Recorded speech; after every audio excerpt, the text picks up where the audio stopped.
Charlas nocturnas.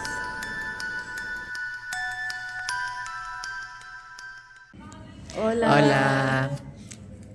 Sean bienvenidos a un nuevo capítulo de Charlas nocturnas. Hoy estamos con Alejandra. Luis Catalina. y hoy vamos a estar hablando de la hibristofilia, que es cómo afecta nuestra vida y sobre el caso de Richard Ramírez. Recordar que nuestro auspiciador es CapCut.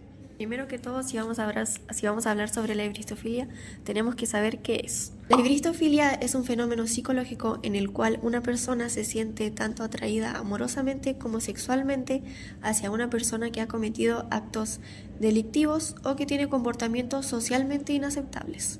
Estos pueden ser de naturaleza violenta o criminal. La hibristofilia se divide en dos formas, la pasiva y la activa. En la pasiva, la persona se siente atraída por el criminal, pero no participa ni desea participar en actos delictivos. Es muy común que en estos casos las personas se mantengan en contacto con el criminal a través de cartas. Y en la activa, el deseo que la persona siente por el criminal va más allá y lo incita a participar en actos delictivos o a apoyar activamente al criminal.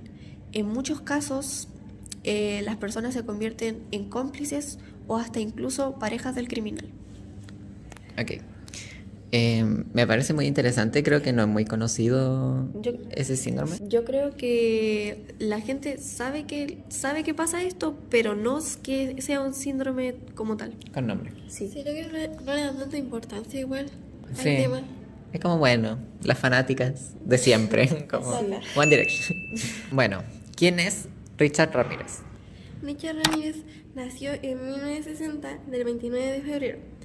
Era el hermano menor de 5 hermanos. Sus padres provienen de inmigrantes mexicanos. En su entorno familiar, su padre era muy abusivo con él, lo castigaba físicamente. Además, este tenía un primo que se llamaba Mike, el cual era un antiguo veterano de Vietnam. Este fue fundamental porque le mostró fotos de mujeres vietnamitas mutiladas que las había violado y las mató él mismo. Y este le mostró cuando mató a su esposa enfrente de él, él la mató. Y esto fue crucial para él. Además, él le mostró técnicas en forma militar. De aquí empezó su fanatismo por el sanatismo, por la muerte y todo eso. Ok, entonces infancia Al tiro mal. mal abusiva. desde el principio. Entonces Richard Ramírez era un sociópata. Sí, no era psicópata porque los sociópatas igual a él le fascinaba matar, hacer esas cosas. Y los psicópatas no tienen sentimiento. Ok. ¿Y cuál es la diferencia? Es que Que el psicópata no siente, por mientras que el psicópata sí siente. Esas son las diferencias. y creo que el sociópata como que no nace, ¿no? Siempre tienen como una infancia muy dura y así como De alguna manera se crean. Sí. Sí, y su papá igual fue fundamental para eso, yo creo. Sí, y algo de lo que yo también quería hablar, pero no te quería interrumpir, es de lo normalizado que está como el asesinato y todas esas cosas en la guerra. Eso es verdad. Y es como muy normal, yo encuentro que debe ser como 1000 casos de militares o cosas así que se meten porque... Porque les gusta matar. Sí, es como... ¿Cuántos habrán pasado desapercibidos que se meten solo por eso? Exacto, es como asesino serial militar, de alguna manera. Y hay unos que son muy expulsivos, como que... Sí. no sé. Después vuelven a casa y bueno, Quedan súper perturbados de la mente. sí. Siento que deberían hacer algo, no sé, llevar al psicólogo o algo por el estilo que lo ayuden a que vuelva a su vida normal porque después de la guerra ya no es lo mismo. Sí, después de ver tantas cosas. Ven tantas cosas. Pero bueno, ¿cómo comenzó su racha de asesinatos? Richard Ramírez comenzó su camino criminal mucho antes de su primer asesinato, ya que de su adolescencia mostró señales preocupantes como robos, uso de drogas y una fascinación extrema por el satanismo y la violencia. Su primer asesinato ocurrido, aunque no fue vinculado en ese momento, ocurrió el 10 de abril de 1984, donde violó y asesinó a May Leung, una niña de tan solo 9 años, en el sótano de unos departamentos en San Francisco. Este caso no se vinculó con él hasta 2009, donde pudieron comprobar que las pruebas de ADN pertenecían a Richard Ramírez. Luego, en junio de ese mismo año, asesinó a Jenny Winkow, una mujer de 79 años, a la cual apuñaló y degolló mientras dormía en California, así comenzando su ascenso en su vida criminal. ¿Cómo era su modus operandi? Su modus operandi, él generalmente no tenía un patrón fijo, entonces eso dificultó así muchísimo a la policía atraparlo. Y él generalmente atacaba de noche mientras las víctimas dormían. Por eso se le apodó el Night Stalker. El acosador. Una vez dentro de las casas, ocupaba cualquier tipo de arma a su alcance.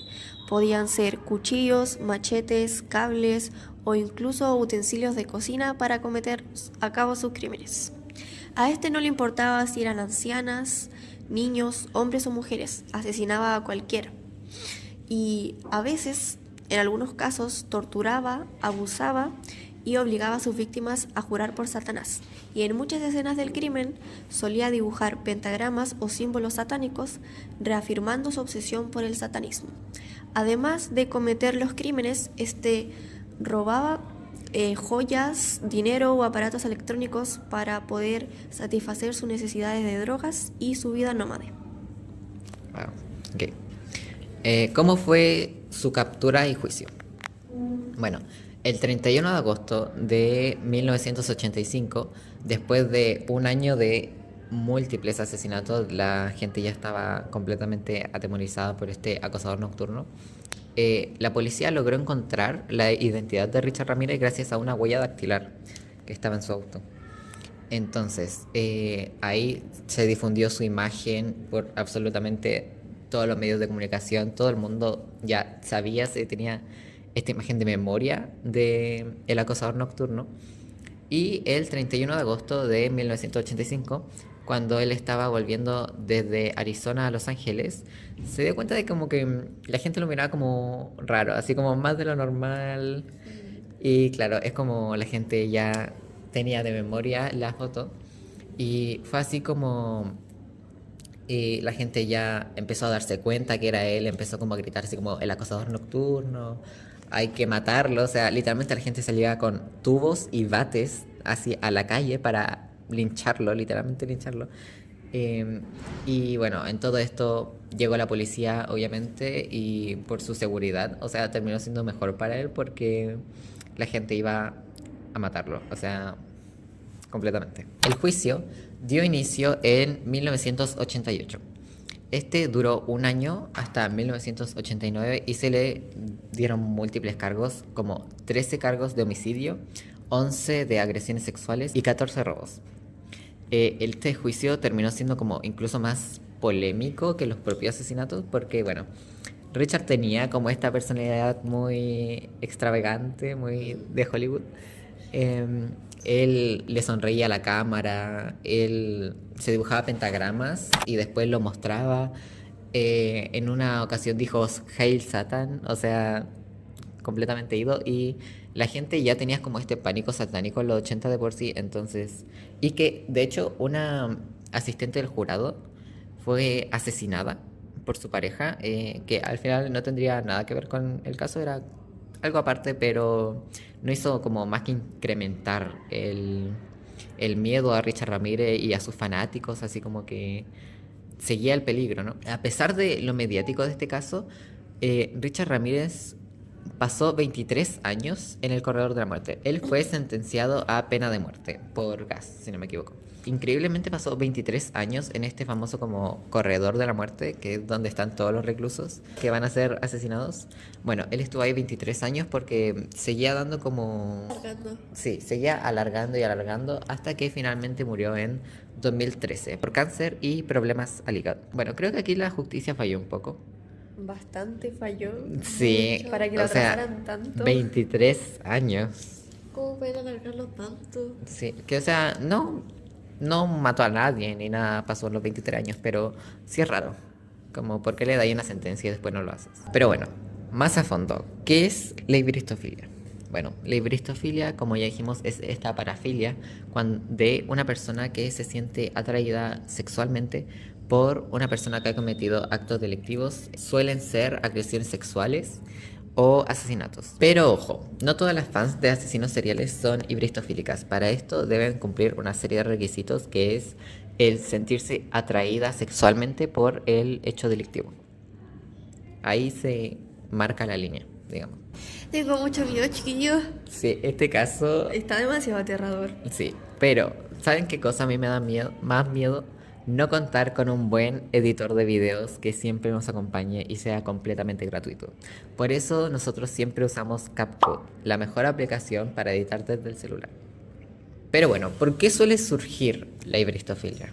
Bueno, hay 3 puntos como clave, que son, el primero suele ser la atracción por el poder y la dominancia, ya que se percibe a este asesino como este ser que rompe las reglas, como antisistema, que suele ser como atractivo. El segundo punto suele ser como la idealización de ser la única que puede salvarlo. O sea, frases como yo soy la única que lo puede cambiar, o ustedes no lo conocen, Sí. él no es así. Eso suele ser clave en la ibristofilia. Es como un complejo de héroe. Sí. Y por último, la idealización del monstruo herido. O sea, se suele decir como, no, es que él tuvo una vida muy dura, probablemente no lo entienden, él nunca hubiera hecho eso si no hubiera pasado esto. Que en muchos casos termina siendo verdad, como, bueno, capaz si no hubiera pasado esto, él no hubiera cometido esto, pero no es justificación. Yo creo que no es una justificación verídica porque te puede haber pasado muchas cosas, pero ¿por qué actuaste de esa manera? Sí, o sea, miles de personas pasan cosas horribles y no por eso se convierten en asesinos seriales, ¿sabes? Yo pienso lo mismo. Eso no es justificación. No. Para nada. Uno sabe cómo debe actuar. Sí, se puede entender como, le pasó esto, por esto hizo eso. Pero no es una justificación y no creo que nunca lo sea. ¿Por qué creen que se dio tanto con Richard Ramírez este caso? Richard Ramírez especialmente generó este fenómeno, ya que así fue culpa de la prensa, ya que la prensa lo convirtió en una figura pública, envuelta en misterio, rebeldía y una estética oscura, por decirlo así, debido a su fascinación por el satanismo y la violencia. También su apariencia como satánica, las caras que ponía durante el juicio, su sonrisa carismática también, su actitud fría durante el juicio, crearon una imagen de poder y peligro que hizo que algunas mujeres lo idealizaran y llegaran a creer que podían cambiarlo o que él no sería así con ellas. Por esto, Richard Ramírez se convirtió, por decirlo así, en una celebridad en su época y habían mujeres gritando su nombre en los tribunales y mandándole fotos desnudas. Cuático, ¿se puede eso? ¿Se puede hacer eso? Sí, sí se puede hacer eso. Me parece increíble que se permita. Como, así, manda una foto de nuevo. No importa, pásala. Es como si yo siento que igual eso es como algo súper privado.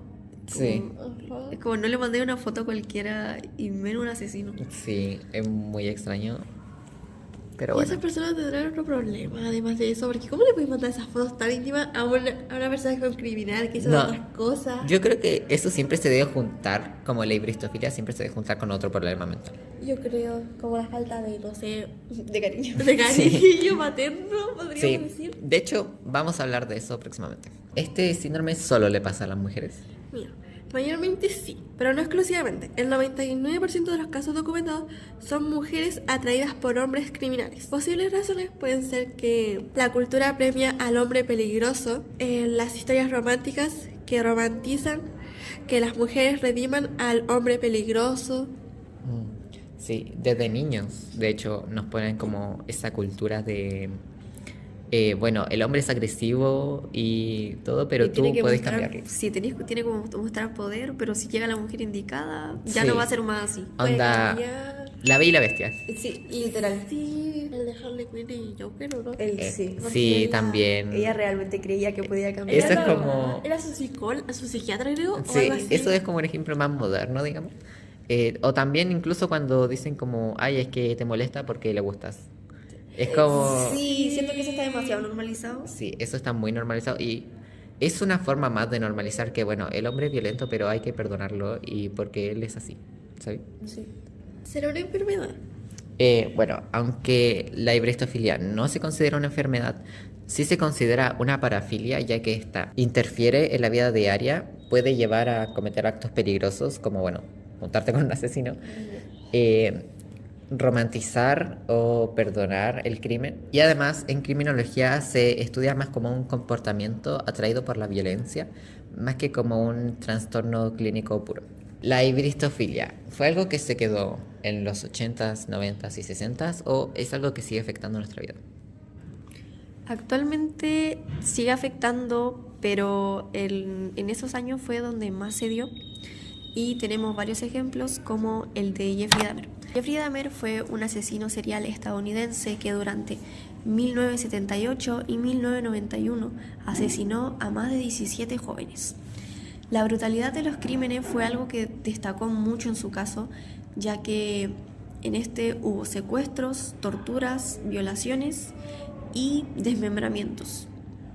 ¿No hubo canibalismo? Sí, también era la mayor, es como lo más fuerte de su caso, que fue el canibalismo, porque siento que era como algo que no estaba presente en esa época tanto, Bueno, ni ahora. ni ahora, pero siento que ahora está como más normalizado. O sea, como Sí. que El sí. tema. Películas como El silencio de los inocentes o La sociedad de la nieve creo que han, o sea, normalizado un poco, aunque no fuera la intención. Es que ahora se habla más del tema porque antes Sí. no se hablaba de eso. Ahora no es como tan extraño escuchar la palabra canibalismo. Sí.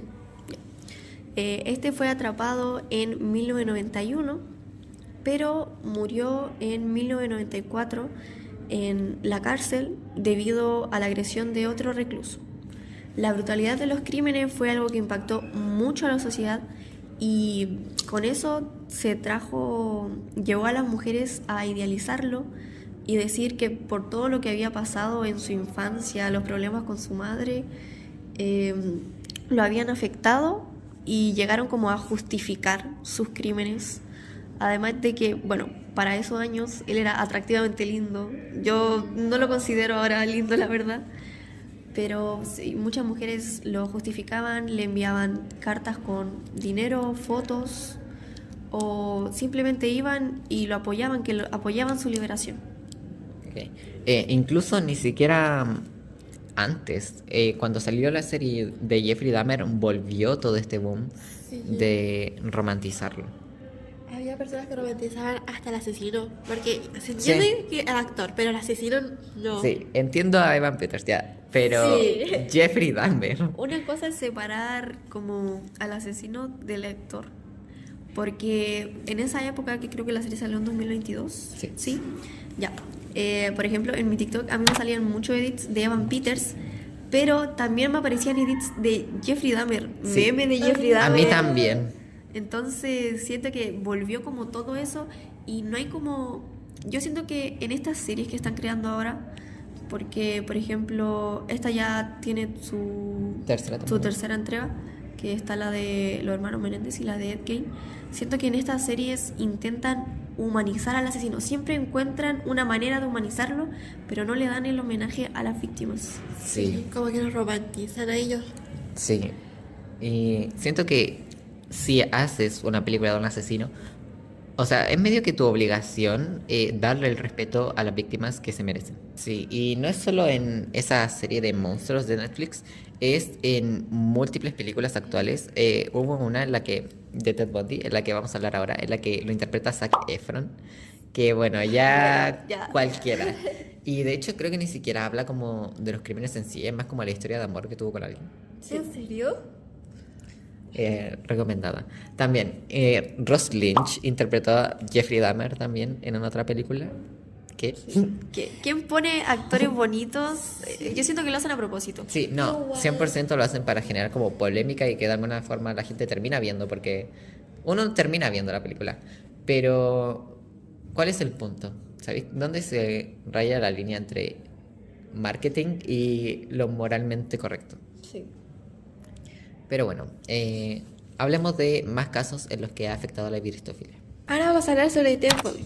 Él fue un asesino estadounidense de 1974 hasta 1978. Él mató a 96 mujeres jóvenes. las manipulaba, las secuestraba, las violaba y las asesinaba. Su perfil psicológico era una mezcla de narcisismo con psicopatía. Tenía una mentalidad fría y sin remordimientos. Durante su juicio, muchas mujeres se sintieron atraídas por él a pesar de saber todos sus crímenes. Lo cual fue igual impactante, que después de saber todas esas cosas, igual seguía su fanatismo por él. Ah, entonces Ted Bundy fue como el primero, de alguna Sí, forma. yo creo que de ahí empezó todo. Sí, porque, bueno, Richard, Jeffrey Dahmer, todos esos casos vinieron como en los 80. Sí. Probablemente ahí se inauguró como, no se inauguró, pero Empezó el síndrome. sí, como de alguna manera como la modernidad. Pero siento que eso tuvo que haber sido no hace tiempo, yo creo. No, sí. Que era algo que sino que no se hablaba. Yo creo que desde el principio de la historia, yo creo como de la humanidad. Sí. Y para dar un caso más actual, vamos a hablar sobre Devon Erickson. Bueno, Devon Michael Erickson era un estudiante de 18 años que se hizo famoso luego de hacer un tiroteo escolar junto con otro estudiante en 2019. Un estudiante murió y muchos salieron heridos. Devon Erickson ganó popularidad principalmente en 2021, ya que ahí fue cuando su juicio como que empezó o se le dio la finalidad, creo. Y ahí fue el boom de su popularidad.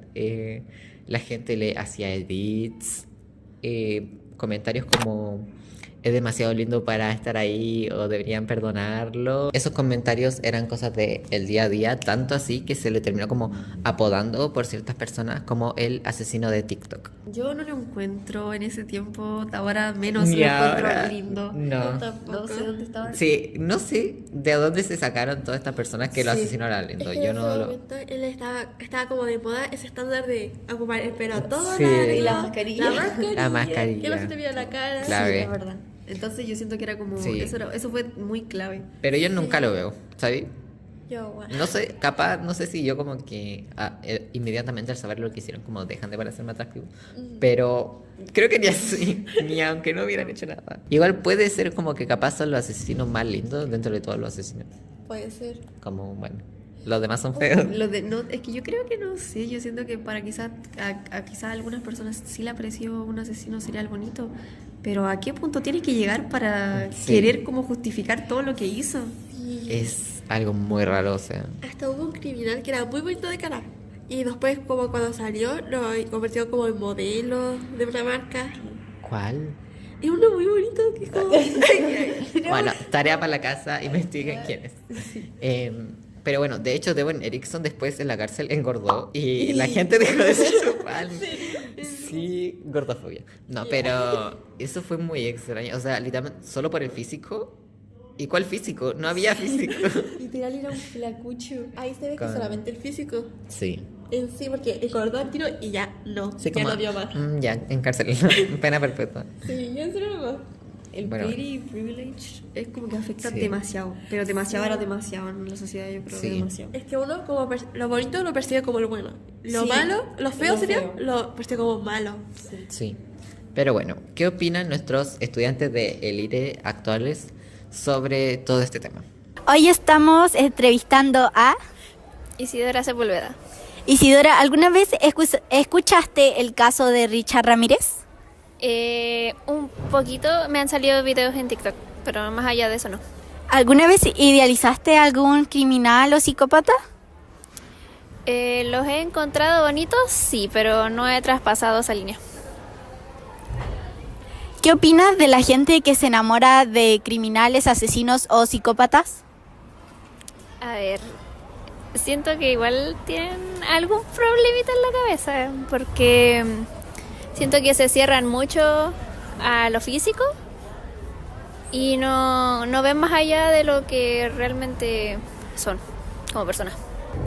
Hoy vamos a entrevistar a Luis, Luis. ¿Has escuchado el caso de Richard Ramírez? no, ¿Alguna vez idealizaste a un criminal o un psicópata? nunca, ¿Conoces la ibristofilia? no.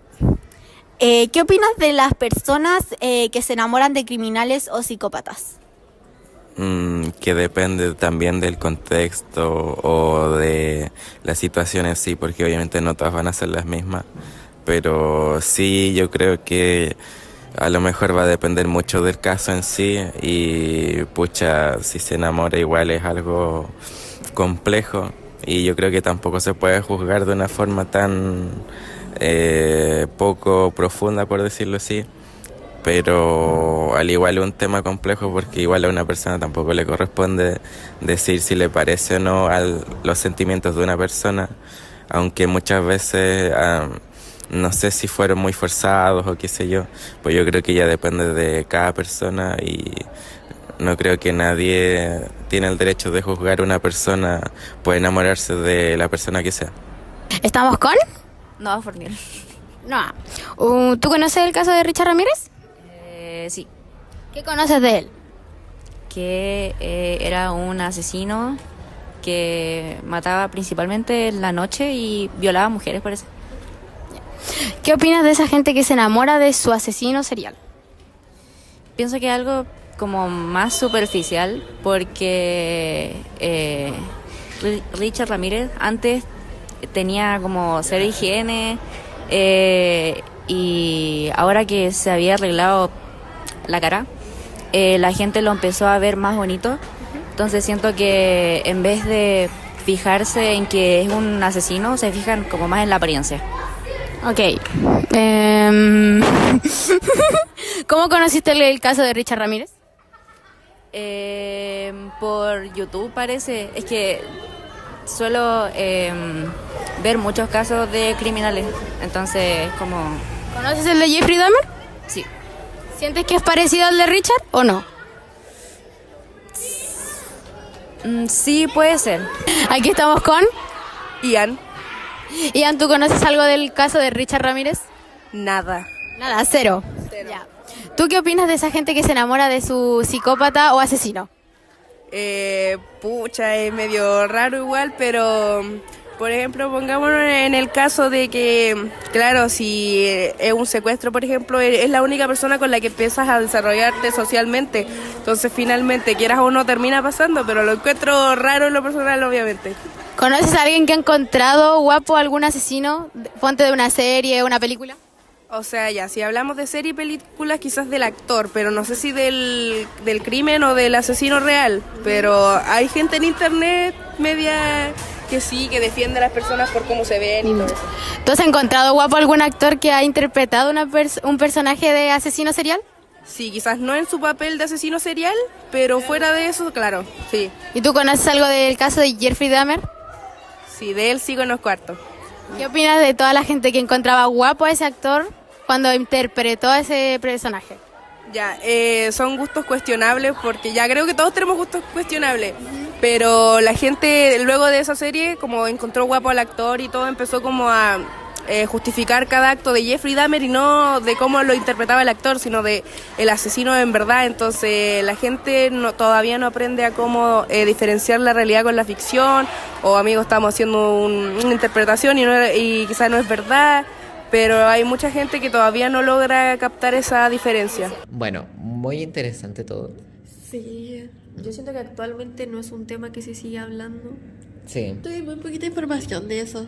sí, genuinamente nunca había escuchado ese tema. Yo igual. Pero bueno, creo que con todo esto podemos concluir de que nunca debemos dejarnos llevar por la superficialidad. O sea, Una cosa no quita la otra. sí, siempre hay que recordar que, bueno, por más lindo que sea alguien, su aspecto físico, o por más feo que sea alguien, su aspecto físico nunca va a ser un sinónimo de lo que hay en su interior. Sí, eso mismo. Sí, Porque una persona puede ser ya súper bonita y toda la persona los considera bonita, pero quizás esa persona a futuro, no sé, o ahora uno no sabe lo que tiene en la cabeza y sí, como puede cometer un crimen en cualquier momento y quizás nadie le crea que fue él solo por ser bonito. sí. Justifica mucho la belleza. Nunca hay que ser como la fan de Richard Ramírez que se casó con él. Mira, de Ted Bundy. Ni la de Ted Bundy, ni Jeffrey Dahmer. Bueno, tratemos de no ser como ellos, que al final terminaron de alguna forma estando con un asesino, literalmente. No sé cómo pude vivir con eso. Literal. Como conclusión, ya no todo lo que brilla es oro, no todo lo que es bonito es bueno. Y como enseñanza de alguna manera, creo que deberíamos como dejar que siempre hay que estar alerta. Sí. Y dejar de ver la belleza. Sí, siempre estén alerta, uno nunca sabe lo que tus amigos, tu familia, incluso tu pareja pueden esconder. Así que eso. Pero bueno, ese fue nuestro capítulo de hoy. Recuerden que si quieren ver más capítulos como este pueden ir a la playlist donde están llenos de capítulos como este, o si quieren dejarnos un nuevo caso lo pueden dejar en la caja de comentarios. Eso fue todo por hoy. Despídense. Adiós. Adiós. Adiós. Nos vemos.